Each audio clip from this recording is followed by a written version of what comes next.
Hola, soy Alejandra Poblete, soy académica del Departamento de Diseño y profesora de la Escuela de Diseño en la UDEM. Hoy mi presentación abordará metodologías y maneras en que debemos o podríamos los diseñadores abordar estos procesos de enseñanza y aprendizaje del diseño, que quizás no solo tengan que ver con una pandemia como la que hemos vivido en el último año, sino que tiene que ver con plantearse nuevas maneras de interactuar con nuestros estudiantes.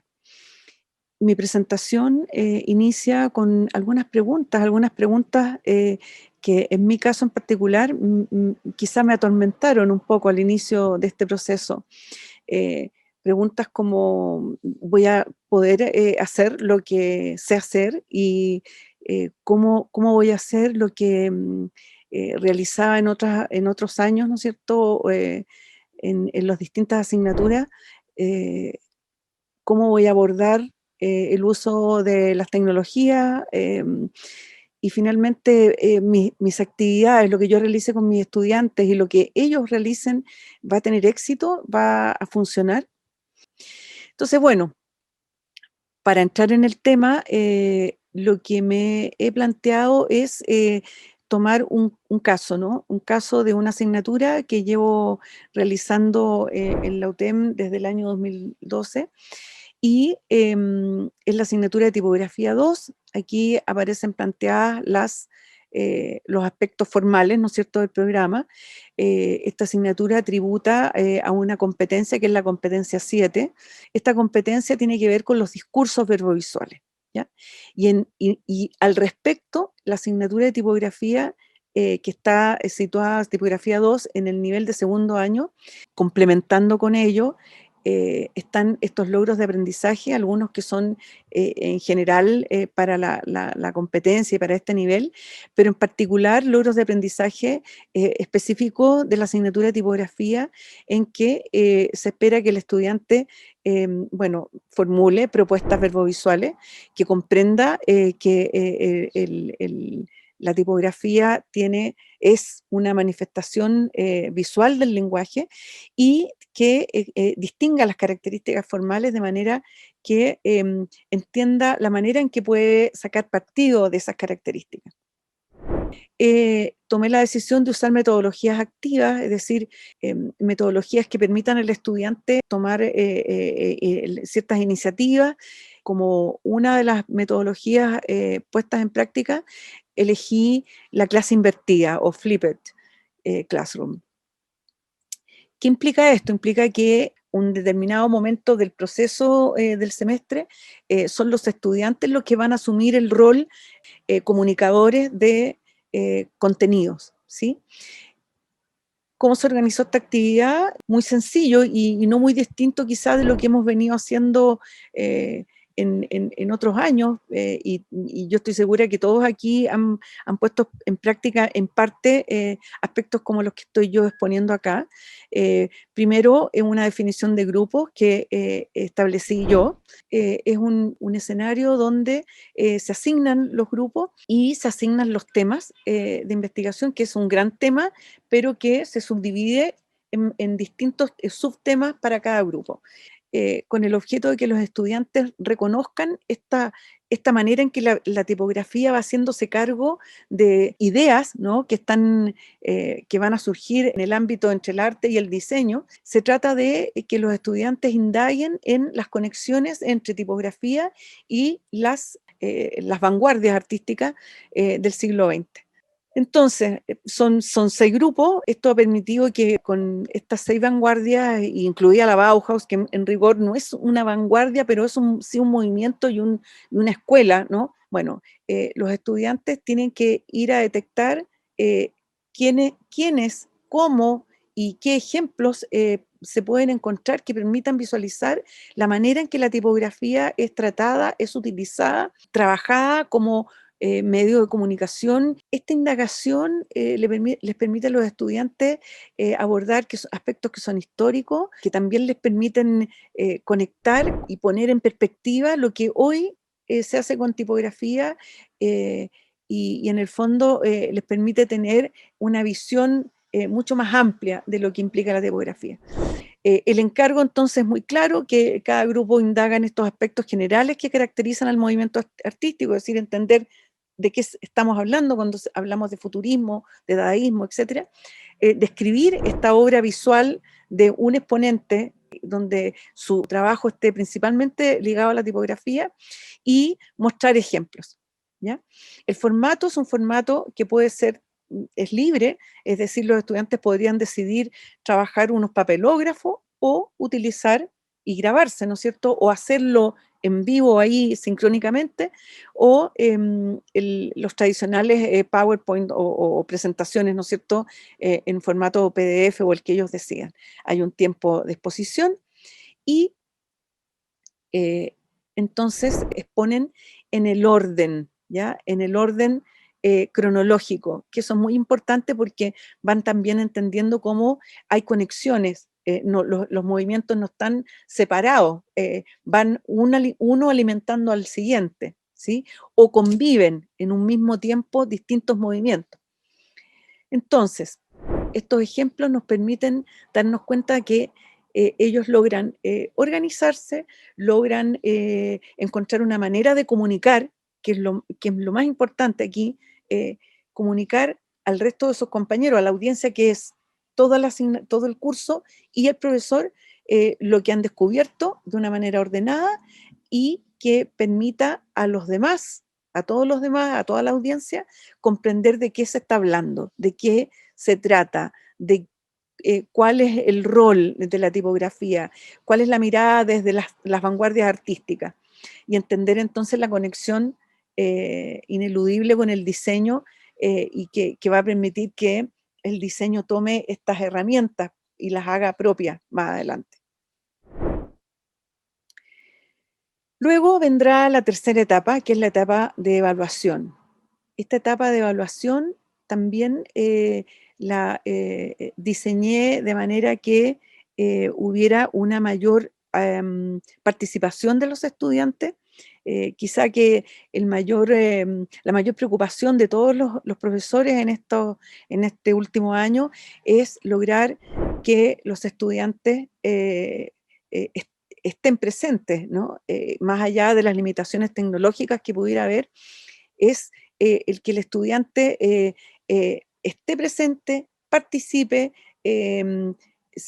dialogue con otros compañeros o con el profesor.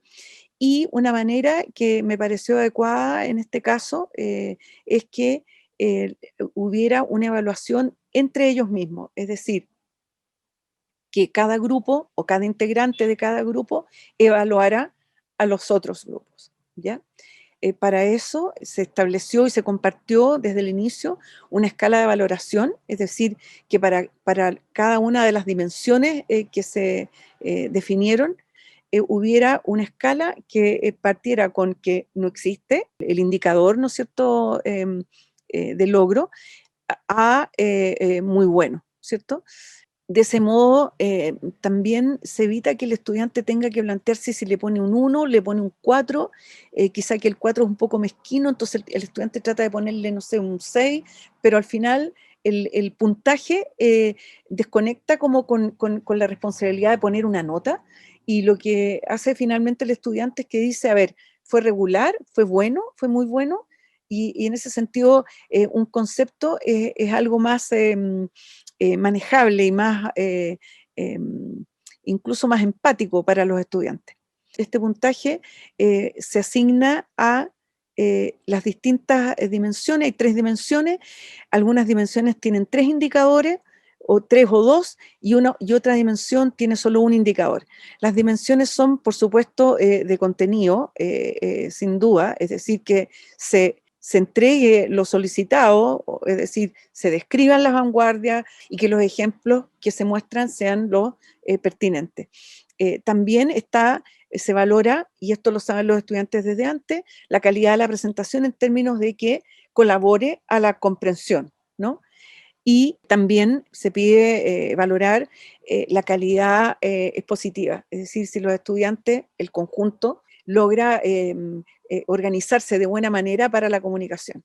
Entonces, bueno, cómo los estudiantes llenaban en forma sincrónica o ahí mismo o después en su casa, también se daba el tiempo después de las presentaciones para que los estudiantes asignaran este puntaje a cada uno de los indicadores y cada una de las dimensiones, y finalmente se calculaba de modo automático, es decir, a partir este es un Excel que tiene una fórmula, y esa fórmula está tomada de un sitio que me parece a mí que es de mucha ayuda. Es un sitio donde los profesores de todo tipo, tanto de colegios como universitarios, podemos utilizar esta herramienta, una herramienta que ha puesto de un modo muy generoso este profesor, Juan Pumarino, ¿no es cierto? Aprovecho de hacerle publicidad, no publicidad, pero de recomendar. Este es un trabajo muy serio, basado en matemática, ¿no es cierto? Es decir, ahí existe una nota mínima, existe una nota máxima, existe este lugar que es el mínimo para aprobar, que es donde estaría el 4, y entonces en esta escala, en este caso de 30 puntos, el estudiante obtiene una cantidad de puntos de 0 a 30 y eso le calcula, ¿no es cierto?, a partir de una ecuación, la nota. Por último, la cuarta etapa, que fue el trabajo extra aula, es decir, una vez hechas las exposiciones de los estudiantes, una vez que los estudiantes evaluaron a sus compañeros, vino una etapa que queda como un encargo para la siguiente clase, y es que ellos, a partir de lo que han indagado, de los descubrimientos que han hecho, generen una pieza gráfica muy sencilla, una composición tipográfica utilizando recortes, ni siquiera letras que ellos creen, sino que letras que recorten de diarios, de revistas, del material que tengan, y generaran esta pieza que es una especie de afiche, ¿no? Pero no lo llamamos de esa manera porque es una composición. La idea es componer. ¿Y componer con qué criterio? Componer con criterios que provengan de estos conceptos que están detrás de las vanguardias. Los estudiantes logran comprender que hay ciertas ideologías, ciertas concepciones, cierta reflexión desde el arte, principalmente en relación al mundo, en relación al hombre, en relación al rol del arte. Esos conceptos que están detrás de cada una de las vanguardias van a ser reflejados en estas composiciones. Todo esto de una manera intuitiva, porque este es el inicio del semestre. Este es un ejercicio para que los estudiantes vayan aterrizando desde quizás ideas preconcebidas que tenían a un conocimiento que les permite ver ejemplos, ver maneras de hacer, maneras de usar la tipografía, y en el fondo hacen su propia reflexión y comprendiendo lo que está detrás de cada uno de los movimientos de una manera que está principalmente ligada a la tipografía, no al arte. Entonces hay ciertas condiciones, tiene que haber 4 jerarquías de información, tiene que trabajarse solo tipografía. Quizá la única excepción sería tipografía que esté sobre planos de color, pero en el fondo predomine lo tipográfico. Puede haber color, y los resultados son los siguientes. Aquí está este ejemplo de futurismo y tipografía. Este es uno de los mejores resultados de este grupo, y las imágenes que están al lado derecho muestran el esquemático de las indicaciones y comentarios realizadas por mí y también por las ayudantes, indicando lo que ahí estaba ocurriendo, las fortalezas y debilidades de cada uno de los trabajos. Aquí hay un ejemplo también del dadaísmo, ¿no?, con los correspondientes comentarios hechos durante la clase sincrónica. Constructivismo ruso y tipografía. Ahí está uno de los mejores composiciones, ¿no es cierto? Quizá ahí el único comentario es que hubiera faltado un poco más de aire en el trabajo que está a la izquierda. Están los comentarios realizados a las otras composiciones presentadas. Suprematismo y tipografía. un ejemplo que tiene muy logrado hacerse cargo, ¿no es cierto?, de estos aspectos que caracterizan a la corriente. Al lado derecho, las composiciones quizás no tan logradas y con los comentarios pertinentes.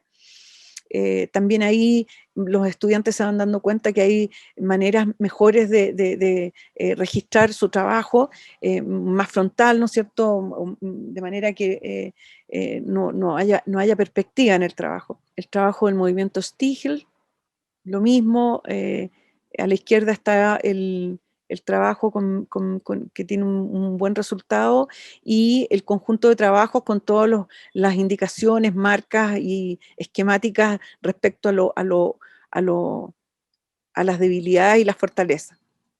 Y por último, el trabajo de Bauhaus y tipografía. Entonces, bueno, ¿cuáles son o podrían ser unas primeras conclusiones en relación a la interacción? eh, Específicamente sobre esta metodología de aula invertida me parece a mí que una manera muy interesante de abordar los procesos en este escenario nuevo, ¿no?, que genera, primero que nada, bueno, favorece, ¿no es cierto?, el diálogo, la colaboración entre los estudiantes, impulsa también el descubrimiento, es decir, el estudiante sabe que después él va a tener que explicarle al resto de sus compañeros de qué se trata, lo que investigó, lo que descubrió. Eh, los estudiantes se empoderan de lo descubierto también. Los estudiantes también desarrollan habilidades de comunicación.